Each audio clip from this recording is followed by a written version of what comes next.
Hi, welcome to Tulasi kitchen. இன்றைக்கி வந்து ஆனியனும் கோதுமையும் வச்சு ஒரு ஆனியன் ஸ்டஃப்டு பரட்ட அரிசி தான் பார்க்க போகிறோம்.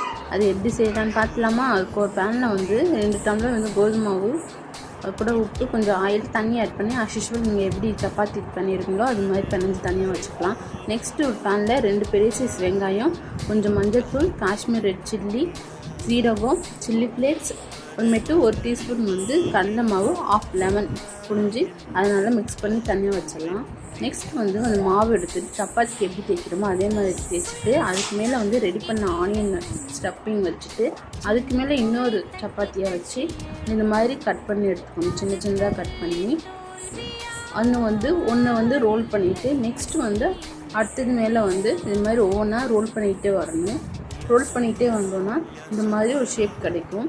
அது கிடச்சதுக்கப்புறம் மாவு தூவிட்டு, கோதுமை மாவு நல்லா தூவிட்டு, அதுக்கு மேலே கொஞ்சம் எள்ளு வந்து தூவிட்டு லைட்டாக தேய்க்கணும், ரொம்ப தேய்க்காமல். ஸ்டஃபிங் வந்து வெளில வராத மாதிரி தேய்க்கணும்.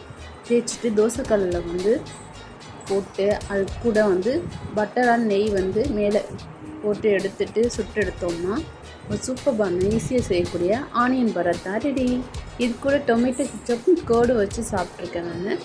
ரொம்பவே சூப்பராக இருந்துச்சு. இந்த ரெசிபி உங்களுக்கு பிடிச்சிருந்தா நீங்களும் செஞ்சு பார்த்துட்டு சாப்பிட்டு பாருங்கள். நெக்ஸ்ட் ஒரு ரெசிபியோட சந்திக்கிறேன். பாய்.